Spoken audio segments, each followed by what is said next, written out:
Uy, may tulay dito guys, oh. Wow.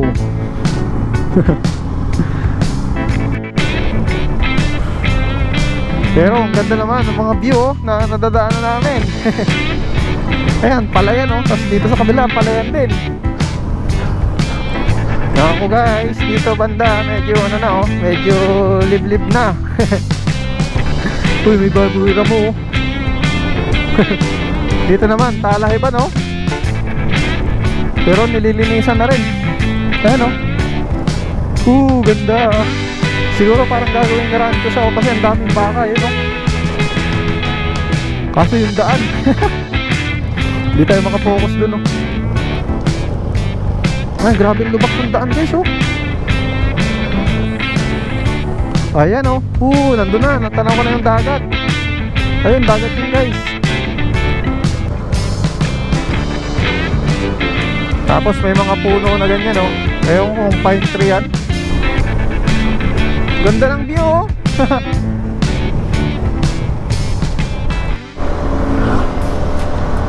Yo guys, what is up? It's me again, JB Moto, and welcome back sa ating YouTube channel. At sa mga bago ay sana po ay kayo ay mag-subscribe. At today nga pala guys, tayo ay magra-ride naman. Kaso dito na tayo nagsimula ng vlog dito sa bayan ng Daet. Kasi kanina pa sana ako mag-i-start ng vlog, kaso nakakalimutan ko guys na isaksak yung wire ng ating microphone, ano. Kaya nakapag-vlog naman sana ako, kaso walang audio. Sayang, ang dami ko na sanang na-vlog kanina. Pero hindi pa naman huli ang lahat. Nandito pa naman tayo, oh. Sa daan pa naman tayo. At kasalukuyan tayo nandito sa may diversion road, ano, ng Daet papuntang Basud. At yung ride nga pala natin ngayon guys, ano, may layo siya na nasa 40 kilometers. Pero dahil nga nandito na kami sa may bayan ng Daet, siguro malapit na lang to. Mga kulang-kulang 20 na lang siguro. Alright guys, Basud na tayo. Bayan na po tayo ng Basud. At dito po yung pupuntahan natin. Oh, hindi ko sure, ha. Kasi parang Mercedes yata yun, eh. Ang eksaktong barangay kasi na pupuntahan namin, barangay Kayukyukan. Nakalimutan ko kung anong bayan nakakasakop doon, kung Basud or Mercedes. Dito po kasi dadaan, kakaliwa kami dyan mamaya, sa may kaliwaan dyan. Dyan sa may sentro ng bayan ng Basud. Alright guys, dito na, sentro na kami. At kakaliwa kami dito banda.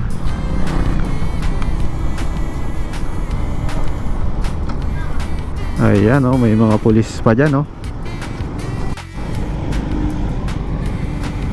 At dito naman banda guys, oh, medyo ginagawa yung ano, yung kalsada nila. Ayan, oh, kaya may butas-butas. Pero I think sana hindi naman hanggang dun sa dulo, ano.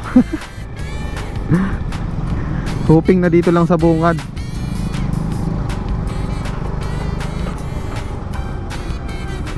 Ayan, one way dito. Nako po, mukhang mahaba-haba yata ito, ah. Pinapaganda na nila yung kalsada, no? So good thing yan, para pag magra-ride tayo dito, okay na. Hanggang dun lang naman. Dito wala na, oh. Buti naman.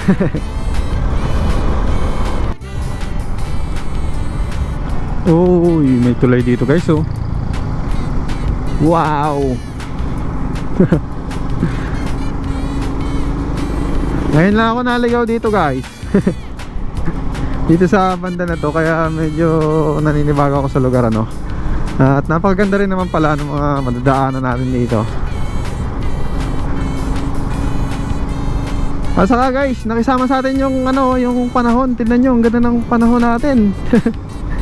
Yan yung ideal kong panahon pag magra-ride. Yung bang hindi naman siya masyadong makulimlim, nakala mo uulan, at hindi rin naman mainit. Kumbaga malamig yung yung temperatura. Ayun, parang ang chill lang nung panahon.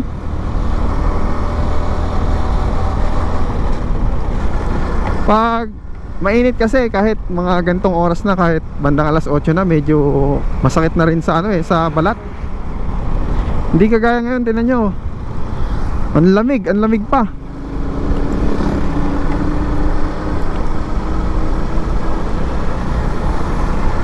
Kaya nakaka-enjoy mag-ride. So sana hanggang mamaya ganyan So tingnan nyo naman yung kalsada, napakaganda. Sementado na siya, then meron siyang may extension sa gilid. May balikat siya. Saka tingnan nyo yung mga street light. Ayan sa tingin ko mga yan, mga solar yan. So safe na rin pagkagabi kasi maliwanag siya. So hindi ko lang alam dun sa bandang unahan kung ganun pa rin yung mga madadaanan natin, kung ganito pa rin yung kalsada, may mga street light pa rin. So alamin natin mamaya. Pero dito sa part na to, ang ganda Kasi guys, pag nasa probinsya ka, bihira yung ganitong klaseng kalsada na sementado. Karamihan dito guys, especially dito sa amin Bicol area nga pala ako. Karamihan dito ng mga ganitong kalsada, yung mga pumapasok ng barangay, mga aspalto na yung bang hindi naman yung kagaya ng aspalto na nakikita natin sa highway. Yung tapal-tapal siya, hindi siya ganoon kapantay. Tsaka makipot yung kalsada, hindi ganito ka-wide. Saka excited na rin ako guys dun sa pupuntahan natin. Dagat yon na may na may boulevard na rin. So kumaliwa na nga pala kami dito guys at nagbago na yung daan. Hindi na kagaya kanina. Tignan nyo, medyo malulubak na po yung nadadaanan namin dito. Sementado naman siya, kaso ewan ko bakit nagsipaglitawan yung yung mga bato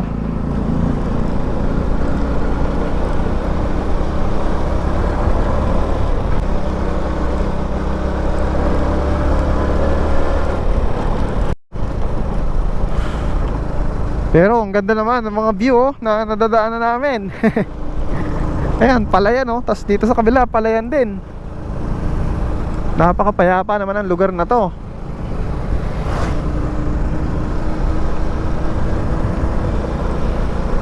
So obviously pagpapalay yung kanilang pinagkakakitaan dito ng mga residente dito.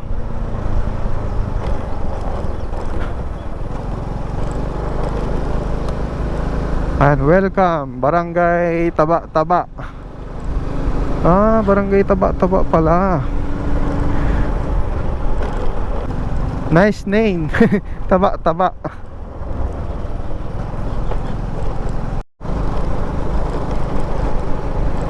Ako guys, dito banda medyo medyo liblib na.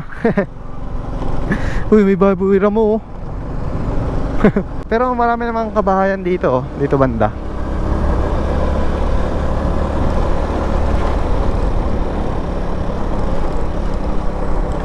Grabe, ngayon lang ako nakapunta dito guys.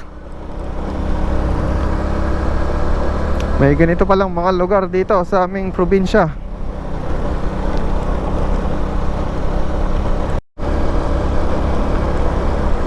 At malapit na siguro kami guys dun sa pupuntahan namin. Pero wala akong idea Uy, ang ganda naman na ito. Parang rest house Tapos farm na farm yung dating niya, kasi ang nipis nung damo.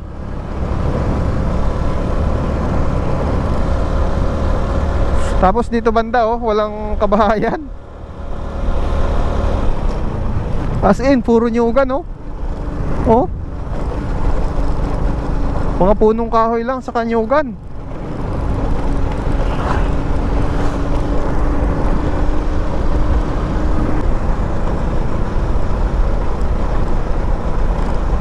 Dito naman, Talahiban, no? Pero nililinisan na rin. Ayan, no? Ganda. Siguro parang gagawing rancho siya, kasi ang daming baka, yun, no? Ayun pa, oh. Kaso yung daan hindi tayo makapokus dun, oh. Ay, grabe lubak tong daan, guys, oh.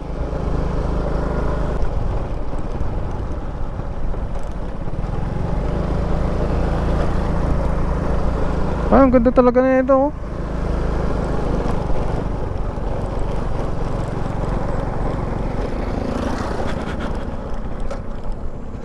At kakanan na kami dito, guys.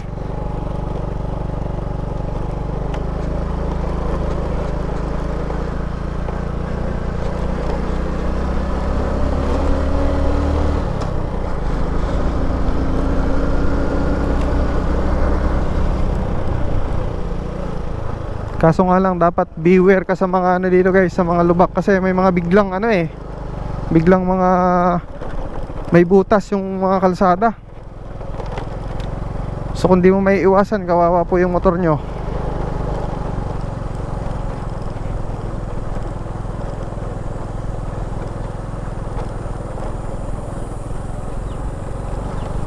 Ayan, oh. Nandun na, natanaw ko na yung dagat. Ayun, dagat yun, guys. So malapit na nga tayo.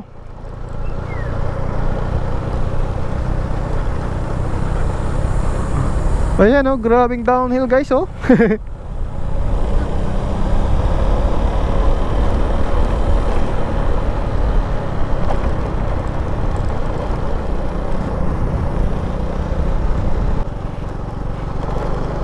At guys, update ko nga lang pala kayo about dito kay Suzuki Smash natin. Nagpalit ulit tayo ng set. May bago tayong set. Kung napanood nyo yung aking mga recent video about doon sa pagpapalit natin, nagpalit tayo ng gulong. Bumalik tayo sa stock na 7090 saka 8090. So back to stock na po tayo uli. At yung brand nga pala ng gulong natin ay Beast Tire. Nag-Beast Tire na tayo, guys. Matagal na natin gustong bumili ng gulong na ganitong brand. At ngayon medyo nagkaroon tayo ng budget, ay nagpalit na tayo. At excited na akong i-review siya, guys. Kaya tune in kayo dito sa aking YouTube channel. Sa mga susunod na vlog natin ay yan ang i-vlog natin. Excited na akong i-review siya, guys, kasi nag-i-enjoy po ako. Napakaganda niya po. Ngayon lang kasi tayo nakagamit ng ng medyo kilalang brand na gulong, So maraming nag-ano sa kanya, maraming nag-i-endorse sa kanya ng mga motovlogger, mga rider, mga social media influencer. Kaya tayo rin, guys, naigaya rin para masubukan nga.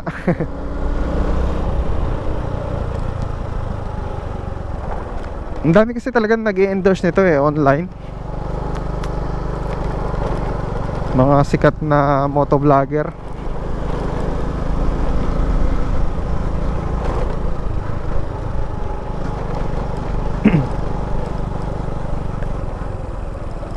May ano pa dito.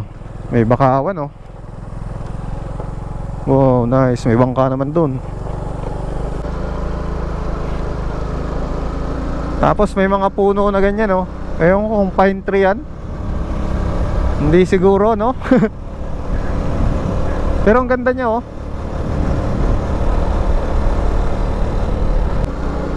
Ganda,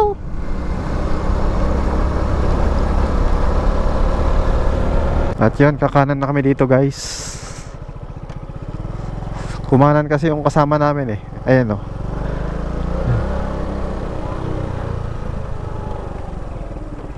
I think tabing dagat na to, Ayan na yung parang mga hotel na yan, Hotel and resorts. Ayan na nga. Ito na, guys, dagat na. Wow, ganda oh. So ito na guys, ano yung boulevard na sinasabi ko sa inyo kanina pa. Ayan oh, paikot yan dun. Pero hindi ko alam kung, pero sa tingin ko ginagawa pa yung part dun eh. Ayan, hanggang dun. Ito naman yung papuntang ano, Daet, sa Bagasbas, dun sa pinuntahan ko. Yun, buti naman may parking.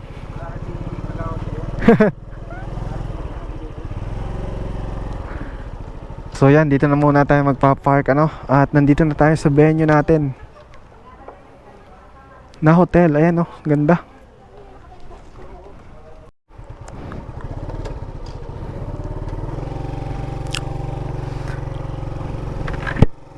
Alright guys, so alis muna tayo dun sa hotel. Kakakain ko lang. May libre silang ano, pa-almusal. At nag-decide ako na maglibot-libot dito para masulit natin yung lugar. Kasi bihira lang tayo dito eh. At dito sa katabi merong ano, parang beach resort talaga siya. Kaso parang dinaanan kasi nito eh, itong boulevard. So tong area sana na to parang buhanginan. At dito naman, ayan, may mga ano na rin siya, may mga solar street light dito banda. Ganda ng view, dagat, then bundok. At curious ako kung anong meron doon. Tingnan natin.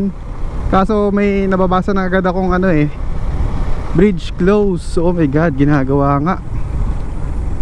So hanggang dito lang muna siguro tayo. Pero lapitan na rin natin. May sandbar oh.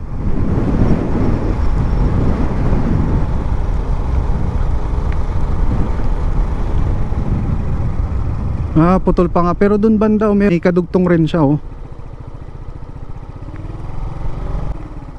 Pagdudugtongin pa lang nila. Pag natapos nila to, sigurado hanggang dun na tayo. Hanggang dun na pwedeng pumunta oh.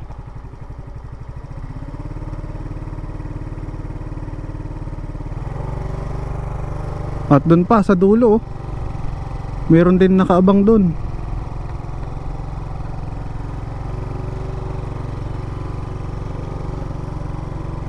So siguro medyo matatagalan pa yung pagpapagawa dito ano. Pero mahalaga naman eh, ongoing siya, di ba? Hindi siya huminto. May mga batang naglalaro dito ng basketball. Tara na guys, tignan naman natin dun sa kabilang dulo kung ano meron dun.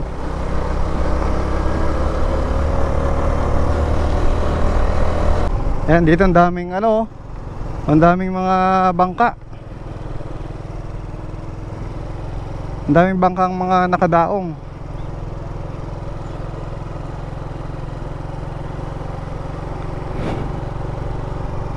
At nararamdaman ko na rin pala yung init. Medyo uminit na uli. Kanina sobrang ganda ng panahon eh. Ngayon nag-uutay-utay na siyang ano, uminit. May daan rin pala dito palabas.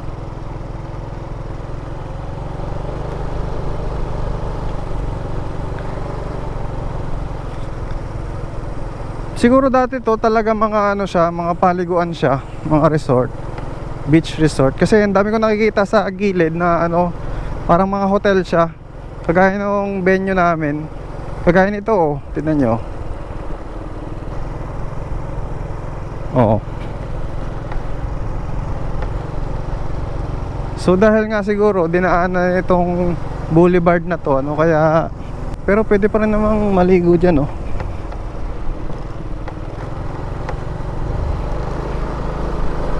Uy, mahaba nga guys. Wala pang putol dito oh.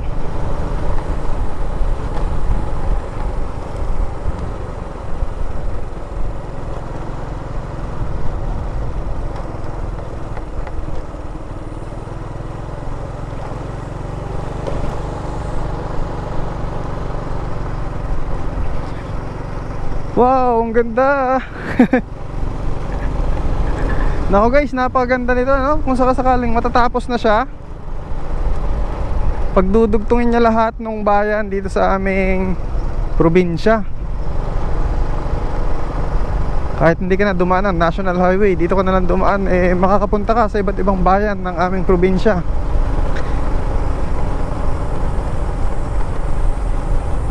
Mahaba talaga siya, oh. Ganda ng view, oh.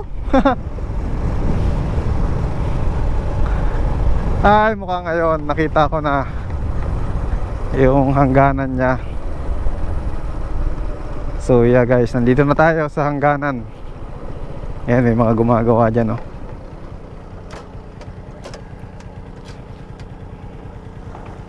Nice. Alright guys, so balian nga po yung hangganan ng Boulevard. At doon, banda doon, oh, may natatanaw pa ako doon na kadugtong. Inuutay-utay nila. Parang yung nandun sa kabila kanina.